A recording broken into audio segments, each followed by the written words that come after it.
ಎಲ್ರಿಗೂ ನಮಸ್ಕಾರ. ಇನ್ಫೋಸ್ಟ್ರೀಮ್ ಯೂಟ್ಯೂಬ್ ಚಾನಲ್ಗೆ ಮತ್ತೊಮ್ಮೆ ಸ್ವಾಗತ. ಈ ವಿಡಿಯೋದಲ್ಲಿ ನಾವು ಮೂಮೆಂಟ್ ಆಫ್ ಇನರ್ಷಿಯಾ ಮೇಲೆ ಪ್ರಾಬ್ಲಮ್ ಅನ್ನ ಡಿಸ್ಕಸ್ ಮಾಡ್ತಾ ಹೋಗೋಣ. ಸೊ ಈ ಒಂದು ಪ್ರಾಬ್ಲಮ್ ಅನ್ನ ಸಾಲ್ವ್ ಮಾಡಬೇಕು ಅಂತಂದ್ರೆ ಸೆಂಟ್ರಾಯ್ಡ್ ನಿಮಗೆ ಬೇಸಿಕ್ ಕಾನ್ಸೆಪ್ಟ್ ಗೊತ್ತಿರಬೇಕು. ಯಾಕಂದ್ರೆ ಇಲ್ಲಿ ನಾವು ಏರಿಯಾನ ಕ್ಯಾಲ್ಕುಲೇಟ್ ಮಾಡಬೇಕಾಗುತ್ತೆ, ಎಕ್ಸ್ ವ್ಯಾಲ್ಯೂ ಕ್ಯಾಲ್ಕುಲೇಟ್ ಮಾಡಬೇಕಾಗುತ್ತೆ, ವೈ ವ್ಯಾಲ್ಯೂ ಕ್ಯಾಲ್ಕುಲೇಟ್ ಮಾಡಬೇಕಾಗುತ್ತೆ.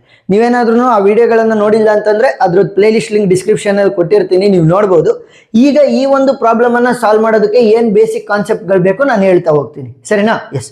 ಸೊ ಕ್ವಶನ್ ಏನ್ ಕೊಟ್ಟಿದ್ದಾರೆ, find the moment of inertia for the given shape with respect to x and y axis. ನೋಡಿ, ಇಲ್ಲಿ ಎಕ್ಸ್ ಆಕ್ಸಿಸ್, ವೈ ಆಕ್ಸಿಸ್ ಒಂದೊಂದ್ಸಲಿ ಅವ್ರು ಕೊಟ್ಟಿರ್ತಾರೆ, ಒಂದೊಂದ್ಸಲಿ ಕೊಟ್ಟಿರಲ್ಲ. ಅವಾಗ ನೀವೇ ಡ್ರಾ ಮಾಡ್ಕೊಳ್ಳಿ, ಸರಿನಾ? ಏನಾಗಲ್ಲ. ಎಕ್ಸ್ ಆಕ್ಸಿಸ್ ಮತ್ತೆ ವೈ ಆಕ್ಸಿಸ್ ಅನ್ನ ಡ್ರಾ ಮಾಡ್ಕೊಂಡ್ರೆ ಆಯ್ತು.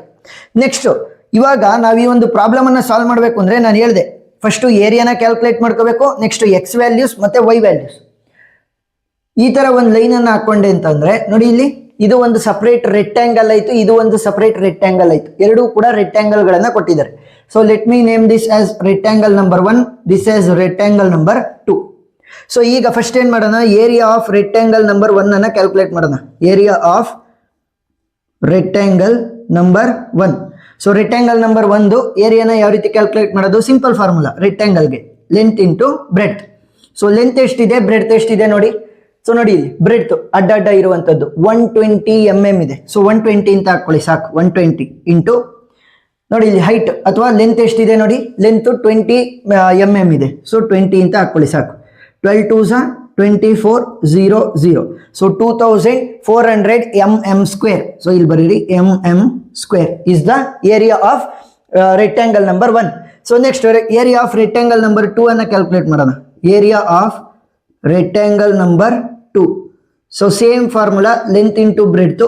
ಸೊ ಲೆಂತ್ ಎಷ್ಟಿದೆ, ಬ್ರೆಡ್ತ್ ಎಷ್ಟಿದೆ ನೋಡಿ. ಇಲ್ಲಿ ಬ್ರೆಡ್ತ್ ಇರುವಂತದ್ದು 20 mm ಮತ್ತೆ ಲೆಂತ್ ಇರುವಂತದ್ದು 130 mm.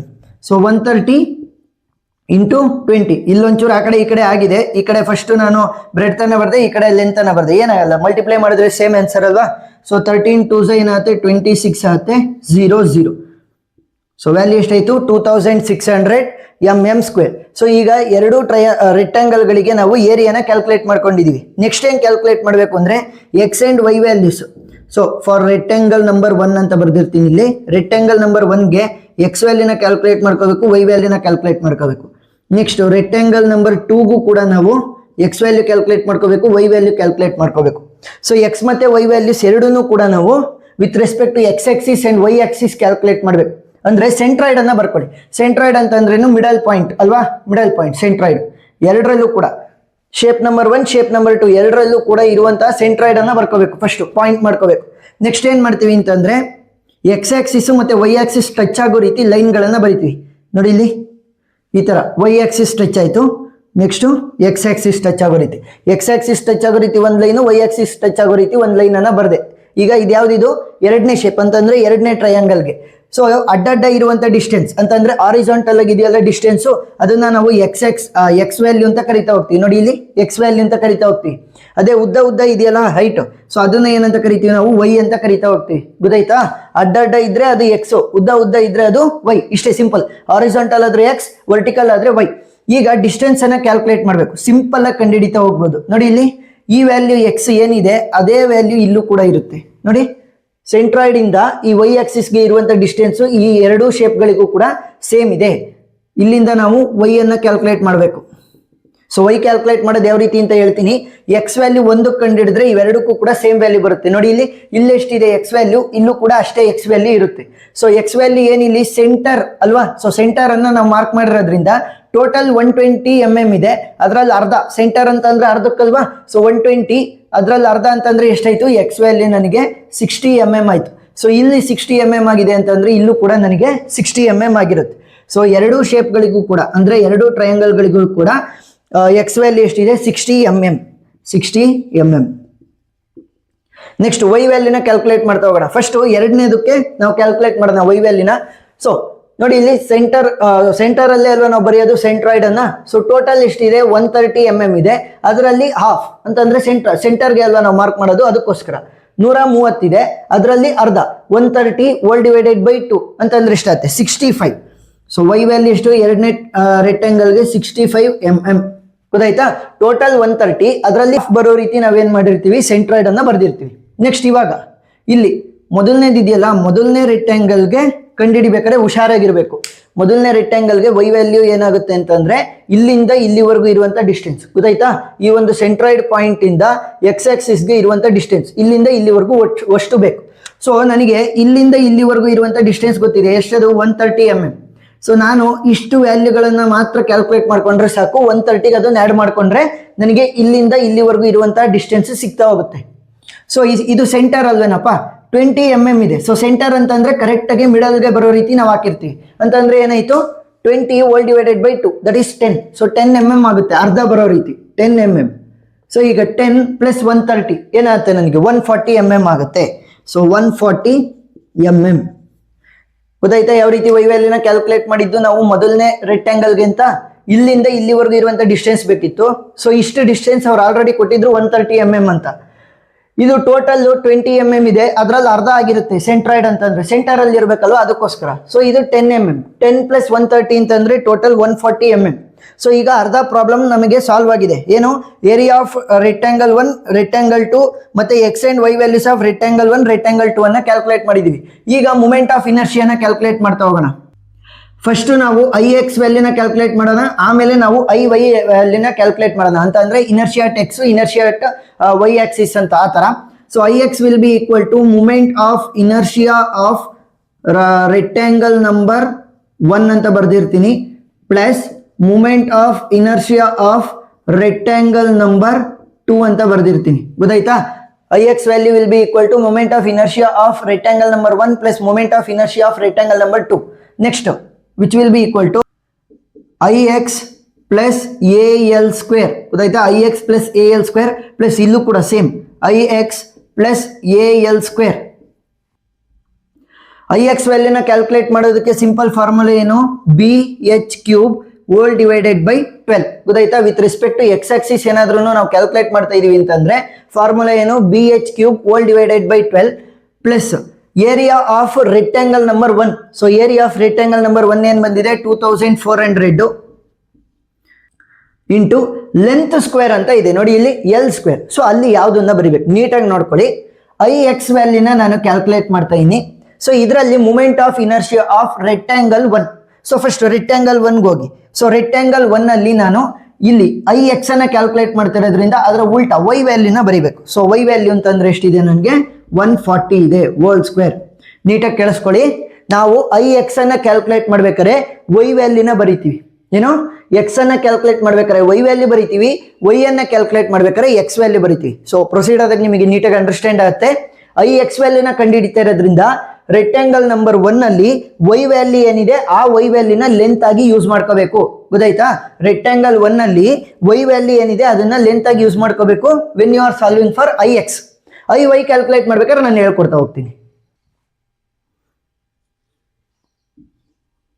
Plus I x value ಯಾವುದಕ್ಕೆ, ರೆಕ್ಟ್ಯಾಂಗಲ್ ನಂಬರ್ 2ಗೆ. ಸೊ ಇದಕ್ಕೂ ಕೂಡ b H cube whole divided by 12 ಇರುತ್ತೆ. ಸೊ ನಾನು ಸಪ್ರೇಟ್ ವಿಡಿಯೋನ ಮಾಡಿದ್ದೀನಿ ಯಾವ ರೀತಿ ನಾವು ಮೂಮೆಂಟ್ ಆಫ್ ಇನರ್ಷಿಯಾನ ಕ್ಯಾಲ್ಕುಲೇಟ್ ಮಾಡ್ಬೋದು ಪ್ರತಿಯೊಂದು ಶೇಪ್ಗಳಿಗೆ ಅಂತ. ಸೊ ಆ ವಿಡಿಯೋನ ನೋಡ್ತಾ ಹೋಗಿ. ಅಂದ್ರೆ ಫಾರ್ಮುಲಾಗಳು ಎಲ್ಲ ಒಂದು ಶೇಪ್ಗಳಿಗೂ ಕೂಡ ನಾನು ಹೇಳಿದ್ದೀನಿ. ಇಲ್ಲಿ ನಮಗೆ ಮೇಜರ್ ಆಗಿ ರೆಕ್ಟ್ಯಾಂಗಲ್ಗಳೇ ಇರೋದ್ರಿಂದ ಸೊ ರೆಕ್ಟ್ಯಾಂಗಲ್ಗಳಿಗೆ ಮಾತ್ರ ನಾವು ಯೂಸ್ ಮಾಡ್ತಾ ಇದೀವಿ. ಬೇರೆ ಶೇಪ್ಗಳದ್ದು ಸಪ್ರೇಟ್ ವಿಡಿಯೋನ ಮಾಡಿದ್ದೀನಿ, ನೀವು ಅದನ್ನ ನೋಡ್ಬೋದು. ಈಗ B H cube by 12 plus area of rectangle number 2. So area of rectangle number 2 ಏನು 2600 ಇಂಟು ಎಲ್ ಸ್ಕ್ವೇರ್. ಸೊ ನಾನು ಐ ಎಕ್ಸ್ ಅನ್ನ ಕ್ಯಾಲ್ಕುಲೇಟ್ ಮಾಡ್ತಾ ಇದ್ದೀನಿ, moment of inertia of rectangle number 2. So rectangle number 2 ಅಲ್ಲಿ ವೈ ವ್ಯಾಲ್ಯೂನ ಬರೀಬೇಕು, that is of 65 whole square. ಈಗ base value height ವ್ಯಾಲ್ಯೂನ ಸಬ್ಸ್ಟಿಟ್ಯೂಟ್ ಮಾಡ್ತಾ ಹೋಗಿ, ನೀಟಾಗಿ ಸಬ್ಸ್ಟಿಟ್ಯೂಟ್ ಮಾಡ್ಬೇಕು. ಬೇಸ್ ವ್ಯಾಲ್ಯೂ ಎಷ್ಟಿದೆ ರೆಕ್ಟ್ಯಾಂಗಲ್ ನಂಬರ್ 1ಗೆ 120 ಇದೆ, ಸರಿನಾ, 120. ನೆಕ್ಸ್ಟ್ ಹೈಟ್ ಎಷ್ಟಿದೆ ರೆಕ್ಟ್ಯಾಂಗಲ್ ನಂಬರ್ 1ಗೆ 20 whole cube whole divided by 12 plus 2400 into 140 whole square plus ಎರಡನೇ ರೆಕ್ಟ್ಯಾಂಗಲ್ ಅಲ್ಲಿ ಬರೋಣ. ಎರಡನೇ ರೆಕ್ಟ್ಯಾಂಗಲ್ ಅಲ್ಲಿ ಬೇಸ್ ವ್ಯಾಲ್ಯೂ ಎಷ್ಟಿದೆ ನೋಡಿ, ಇಲ್ಲಿ base value is of 20 into height value ಎಷ್ಟಿದೆ ನಮಗೆ, height value is of 130 mm. So 130 whole power 3 whole divided by 12 plus 2600 into 65 whole square. So ಇಷ್ಟನ್ನ ಬರೆದ್ರೆ ಸಾಕು. ಗೊತ್ತಾಯ್ತಾ ಯಾವ ರೀತಿ ಬರೆಯೋದು ಅಂತ. ಎಸ್. ಸೊ ಇದ್ರದ್ದು ಸಿಂಪ್ಲಿಫೈ ಮಾಡ್ಕೊಂತ ಹೋಗೋಣ. ಅಷ್ಟೂ ಕೂಡ ಒಂದೇ ಸಲ ಕ್ಯಾಲ್ಕುಲೇಟರ್ ಹಾಕೋಣ. ಇಲ್ಲಿಂದ ಇಲ್ಲಿವರೆಗೂ ಒಂದ್ಸಲಿ ನೋಡಿ, ಇಲ್ಲಿ simple 120 into 20 hole power 3 whole divided by 12. So ಆ ವ್ಯಾಲ್ಯೂನ ಮಾಡ್ಕೊಳ್ಳಿ. ಸೊ ಇದೆಷ್ಟು ಬಂತು? 80,000 ಬಂತು. ಅದಕ್ಕೆ plus 2400 into 140 whole power 2. So total value ಏನು ಬರುತ್ತೆ? ಅದು ಬಿಗ್ಗರ್ ವ್ಯಾಲ್ಯೂ ಬರುತ್ತೆ. ಸೊ ಅದನ್ನ ಸ್ಮಾಲ್ ಮಾಡ್ಕೋಬೇಕಲ್ವಾ? ಸೊ ಅದಕ್ಕೋಸ್ಕರ ಏನ್ ಮಾಡೋಣ ಅಂದ್ರೆ ENG ಅಂತ ಬಟನ್ ಇರುತ್ತೆ ಇಲ್ಲಿ. ಸೊ ಆ ENG ಬಟನ್ ಅನ್ನು ಒತ್ತಿದ್ರೆ ಸಿಂಪ್ಲಿಫೈ ಮಾಡ್ಕೊಡುತ್ತೆ. ಸೊ ಏನ್ ಬಂತು ನಮಗೆ value is 47.12 into 10 power 6. So next plus, ಇಲ್ಲಿ ಪ್ಲಸ್ ಇದೆ, ಪ್ಲಸ್ ಅನ್ನ ಬರ್ದಿದ್ದೀನಿ. ಇದು ಅಷ್ಟು ಕ್ಯಾಲ್ಕುಲೇಟ್ ಮಾಡ್ಕೊಳ್ಳೋಣ. Same 20 into 130 whole power 3 whole divided by 12. So first ಇದನ್ನ ಸಿಂಪ್ಲಿಫೈ ಮಾಡ್ಕೊಳ್ಳಿ. ಅದಕ್ಕೆ plus 2600 into 65 whole power 2. So value ಏನು ಬಂದಿದೆ ಅದನ್ನ ನಾವು ಮತ್ತೆ ಸಿಂಪ್ಲಿಫೈ ಮಾಡ್ಕೋಬೇಕು. ಯಾವ ರೀತಿ? ENG ಅಂತ ಬಟನ್ ಅನ್ನು ಒತ್ತಿದ್ರೆ ಅದು ಸಿಂಪ್ಲಿಫೈ ಆಗುತ್ತೆ. ಸೊ ಎಷ್ಟು ಬಂತು ನಮಗೆ value? 14.64 into 10 power 6. So decimal ಆದ್ಮೇಲೆ ಎರಡು ವ್ಯಾಲ್ಯೂನ ಬರ್ಕೊಳ್ಳಿ ಸಾಕು, ಸರಿನಾ? ಪಾಯಿಂಟ್ ಆದ್ಮೇಲೆ ಎರಡು ವ್ಯಾಲ್ಯೂ ಸಾಕು. ಈಗ ಇವೆರಡನ್ನು ಕೂಡ ಆ್ಯಡ್ ಮಾಡ್ಬೇಕು. ಆ್ಯಡ್ ಮಾಡೋದು ಯಾವ ರೀತಿ? ಸಿಂಪಲ್ ಟ್ರಿಕ್ ಅನ್ನ ಹೇಳ್ತೀನಿ ನೋಡಿ. ಪವರ್ಗಳು ಸೇಮ್ ಇದಾವೆ, 10 ಪವರ್ 6 10 ಪವರ್ 6. ಜಸ್ಟ್ ಇವರಿಬ್ಬರನ್ನ ಆ್ಯಡ್ ಮಾಡಿದ್ರೆ ಸಾಕು. ಇಲ್ಲ ಅಂತಂದ್ರೆ ನೀವು ಅಷ್ಟನ್ನು ಕೂಡ ಕ್ಯಾಲ್ಕುಲೇಟರ್ ಹಾಕಿದ್ರೆ ಅಷ್ಟು ಕೂಡ ಆ್ಯಡ್ ಆಗ್ತಾ ಹೋಗುತ್ತೆ, ಸರಿನಾ? ಇವರಿಬ್ಬರನ್ನ ಆ್ಯಡ್ ಮಾಡಿ ಇಂಟು 10 ಪವರ್ 6 ಅಂತ ಬರೀರಿ. ಯಾಕೆ? ಇಬ್ಬರಿಗೂ ಕೂಡ ಪವರ್ ಸೇಮ್ ಇರೋದು, ಅದಕ್ಕೋಸ್ಕರ. So 47.12 plus 14.64. ಸೊ ವ್ಯಾಲ್ಯೂ ಎಷ್ಟು ಬರುತ್ತೆ ನಮಗೆ? 61.76 into 10 power 6. So SI unit ಏನು? Millimetre to the power of 4. So ಈಗ ನನಗೆ IX ವ್ಯಾಲ್ಯೂ ಸಿಕ್ತು. ಸೇಮ್ ಸ್ಟೆಪ್ಗಳನ್ನು ಯೂಸ್ ಮಾಡಿಕೊಂಡು IY ವ್ಯಾಲ್ಯೂ ಅನ್ನ ನಾವು ಕ್ಯಾಲ್ಕುಲೇಟ್ ಮಾಡ್ತಾ ಹೋಗೋಣ. IY value will be equal to moment of inertia of rectangle number 1 plus moment of inertia of rectangle number 2. ಗೊತ್ತಾಯ್ತಾ? ಸೊ ರೆಕ್ಟ್ಯಾಂಗಲ್ ನಂಬರ್ 1 ಮತ್ತೆ ರೆಕ್ಟ್ಯಾಂಗಲ್ ನಂಬರ್ 2ಗೆ ಮೂಮೆಂಟ್ ಆಫ್ ಇನರ್ಷಿಯಾನ ಕ್ಯಾಲ್ಕುಲೇಟ್ ಮಾಡ್ತಿದೀವಿ ಅಂತ. ಇಲ್ಲಿ ಏನ್ ನಾವು IX ಅಂತ ಬರ್ದಿದೀವಲ್ಲ ಅದೇ ಜಾಗಕ್ಕೆ IY ಅಂತ ಬರೀರಿ ಅಷ್ಟೇ. IY plus AL square plus IY plus AL square, ಇಷ್ಟನ್ನ ಬರಿಬೇಕು. ಈಗ ನೋಡಿ ಇಲ್ಲಿ ಯಾವ ರೀತಿ ಸಬ್ಸ್ಟಿಟ್ಯೂಟ್ ಮಾಡೋದು ಫಾರ್ಮುಲಾ? IX ವ್ಯಾಲ್ಯೂನ ಕಂಡುಹಿಡಿಬೇಕು ಅಂತಂದ್ರೆ ರೆಕ್ಟ್ಯಾಂಗಲ್ಗೆ BH³ ಹೋಲ್ ಡಿವೈಡೆಡ್ ಬೈ 12. ಅದೇ ಏನಾದ್ರೂ ಕೂಡ ನಾವು IY ವ್ಯಾಲ್ಯೂನ ಕ್ಯಾಲ್ಕುಲೇಟ್ ಮಾಡಬೇಕು ರೆಕ್ಟ್ಯಾಂಗಲ್ಗೆ ಅಂತಂದ್ರೆ HB³ ಬೈ 12. ಉಲ್ಟಾ ಅಷ್ಟೇ, H ಇಲ್ಲಿ ಬರಲಿ, B ಇಲ್ಲಿ ಬರಲಿ. HB hole cube whole divided by 12, ಸರಿನಾ? IY value plus area of rectangle number 1. So rectangle number 1 area ಎಷ್ಟಿದೆ? 2400 ಇಂಟು ಎಲ್ಲಿ ಯಾವ ರೀತಿ ಬರೆಯೋದು ನೋಡಿ. ಇಲ್ಲಿ IX ಅನ್ನ ಕ್ಯಾಲ್ಕುಲೇಟ್ ಮಾಡ್ಬೇಕಾದ್ರೆ ನಾವು ರೆಕ್ಟ್ಯಾಂಗಲ್ ನಂಬರ್ 1ಗೆ ಲೆಂತ್ ಜಾಗದಲ್ಲಿ ಏನಂತ ಬರೆದ್ವಿ ನಾವು? Y ವ್ಯಾಲ್ಯೂನ ಬರೆದ್ಬಿಟ್ವಿ ಅಲ್ವಾ? Y ವ್ಯಾಲ್ಯೂನ ಬರೆದ್ವಿ. ಈಗ ನಾವು IY ವ್ಯಾಲ್ಯೂನ ಕ್ಯಾಲ್ಕುಲೇಟ್ ಮಾಡ್ತಾ ಇದೀನಿ ಫಾರ್ ರೆಕ್ಟ್ಯಾಂಗಲ್ ನಂಬರ್ 1. ಸೊ ಏನ್ ಬರಿಬೇಕು? ಲೆಂತ್ ಜಾಗಕ್ಕೆ X ವ್ಯಾಲ್ಯೂನ ಬರಿಬೇಕು. ಉಲ್ಟಾ y ಕಂಡು ಹಿಡಿಬೇಕಾರೆ X ವ್ಯಾಲ್ಯೂ ಬರೀರಿ, X ಕಂಡು ಹಿಡಿಬೇಕಾರೆ Y ವ್ಯಾಲ್ಯೂ ಬರೀರಿ ಅಷ್ಟೇ. So 60 hole square plus IY value ಯಾವ ರೀತಿ ಕಂಡು ಹಿಡಿಯೋದು? HB³ hole divided by 12 plus area of the rectangle number 2 ಎಷ್ಟಿದೆ? 2600 ಇಂಟು ಲೆಂತ್ ಸ್ಕ್ವೇರ್ ಅನ್ನ ಬರೀಬೇಕು. ಯಾವ ರೀತಿ ಬರೀತೀರಾ? IY ಕಂಡು ಹಿಡಿತಾ ಇರೋದ್ರಿಂದ ಎರಡನೇ ರೆಕ್ಟ್ಯಾಂಗಲ್ದು X ವ್ಯಾಲ್ಯೂನ ಬರೀಬೇಕು, ದಟ್ ಈಸ್ ಆಫ್ 60. ಗೊತ್ತಾಯ್ತಾ? ಈಗ ಅಷ್ಟನ್ನು ಕೂಡ ಒಂದೇ ಸಲ ಕ್ಯಾಲ್ಕುಲೇಟ್ ಮಾಡೋಣ. ಸೇಮ್ ಇದೇ ಸ್ಟೆಪ್ ಅನ್ನ ಯೂಸ್ ಮಾಡ್ಕೊಂತ ಹೋಗ್ತಾ. ಈಗ ನೋಡಿ ಇಲ್ಲಿ height of the first rectangle. So ಇದೇ ಅಲ್ಲ ಮೊದಲನೇ ರೆಕ್ಟ್ಯಾಂಗಲ್. ಹೈಟ್ ಎಷ್ಟಿದೆ? 20 ಇಂಟು ಬ್ರೆಡ್ತ್ ಎಷ್ಟಿದೆ ನಮಗೆ? Breadth is of 120 hole power 3 whole divided by 12 plus 2400 into 60 hole square. So ಇದು ಒಂದು ಪ್ಲಸ್. ಸೊ ಸಪ್ರೇಟ್ ಬಾಕ್ಸ್ಗಳನ್ನೇ ಹಾಕೊಳ್ಳಿ. Height of the second rectangle height ಎಷ್ಟಿದೆ? 130 ಇಂಟು ಬೇಸ್ ಎಷ್ಟಿದೆ? Base is of 20 130 into 20 hole power 3 whole divided by 12 plus 2600 into 60 whole square. ಗೊತ್ತಾಯ್ತಾ? So ಈಗ calculate ಮಾಡ್ತಾ ಹೋಗೋಣ. ನೋಡಿ ಇಲ್ಲಿ ಫಸ್ಟ್ ಇದನ್ನ ಕ್ಯಾಲ್ಕುಲೇಟ್ ಮಾಡೋಣ. Same trick. First 20 into 120 hole power 3 whole divided by 12. So ಈ ವ್ಯಾಲ್ಯೂ ಏನು ಬಂತು ಅದಕ್ಕೆ ಇದನ್ನ ಆ್ಯಡ್ ಮಾಡ್ತಾ ಹೋಗಿ. Plus 2400 into 60 whole power 2. So value ಏನು ಬಂದಿದೆ ಅದನ್ನ ಸಿಂಪ್ಲಿಫೈ ಮಾಡ್ಕೊಳೋದಕ್ಕೆ ENG ಬಟನ್ ಅನ್ನ ಪ್ರೆಸ್ ಮಾಡಿದ್ರೆ ಸಿಂಪ್ಲಿಫೈ ಆಗುತ್ತೆ. ಸೊ ವ್ಯಾಲ್ಯೂ ಎಷ್ಟು ಬಂತು ನಮಗೆ? 11.52 into 10 power 6 plus.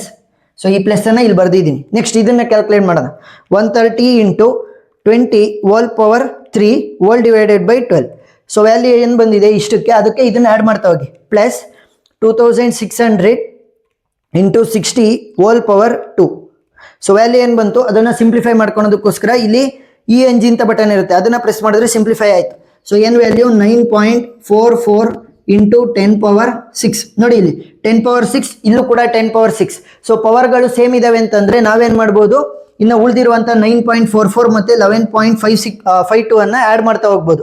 So add ಮಾಡ್ತಾ ಹೋಗಿ 11.52 ಪ್ಲಸ್ 9.44. ಸೊ ವ್ಯಾಲ್ಯೂ ಎಷ್ಟು ಬಂತು 20.69. So value is 20.69 into 10⁶.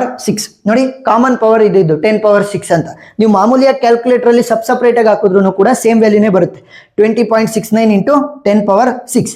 So SI unit ಏನು, millimetre to the power of 4. So ಇಷ್ಟನ್ನು ಬರೆದ್ರೆ ನಿಮಗೆ full and full marks. So ಈಗ ಬೇಕು ಅಂತಂದರೆ ನೀವಿಲ್ಲಿ ಲಾಸ್ಟಲ್ಲಿ ಈ ಥರ ಬರೀರಿ, moment of inertia will be equal to IX, IY ಅಂತ ಬರೆದ್ಬಿಟ್ಟು IX ವ್ಯಾಲ್ಯೂ ಏನು ಬಂದಿದೆ ನಮಗೆ 61.76 ಇಂಟು 10⁶ ಬಂದಿದೆ, IY ವ್ಯಾಲ್ಯೂ ಏನು ಬಂದಿದೆ ನಮಗೆ, IY value is 20.69 into 10⁶. So ಇಷ್ಟನ್ನು ನೀವು ಬರೆದ್ರೆ ಫುಲ್ ಮಾರ್ಕ್ಸ್ ಸಿಗ್ತಾ ಹೋಗುತ್ತೆ. ಸೊ ಏನೇ ಡೌಟ್ ಇರಲಿ ಕಮೆಂಟ್ ಸೆಕ್ಷನಲ್ಲಿ ತಿಳಿಸಿ, ನಾನು ಕ್ಲಾರಿಫೈ ಮಾಡ್ತೀನಿ. ಎಕ್ಸ್ಟ್ರಾ ಪ್ರಾಬ್ಲಮ್ಗಳ ವಿಡಿಯೋ ಲಿಂಕ್ಸ್ ನಾನು ಡಿಸ್ಕ್ರಿಪ್ಷನಲ್ಲಿ ಪ್ಲೇಲಿಸ್ಟ್ ಮುಖಾಂತರ ಕೊಟ್ಟಿರ್ತೀನಿ, ಮತ್ತು ಸೆಂಟ್ರಾಯ್ಡ್ ಆ ವಿಡಿಯೋನು ಕೂಡ ನಾನು ಕೊಟ್ಟಿರ್ತೀನಿ ಪ್ಲೇಲಿಸ್ಟಲ್ಲಿ, ನೀವು ನೋಡ್ತಾ ಹೋಗ್ಬೋದು. ಸೊ ವಿಡಿಯೋ ಇಷ್ಟ ಆಗಿದ್ರೆ ಸಬ್ಸ್ಕ್ರೈಬ್ ಮಾಡ್ಕೊಂಡು ಸಪೋರ್ಟ್ ಮಾಡೋದನ್ನು ಮರಿಬೇಡಿ. Thank you for watching.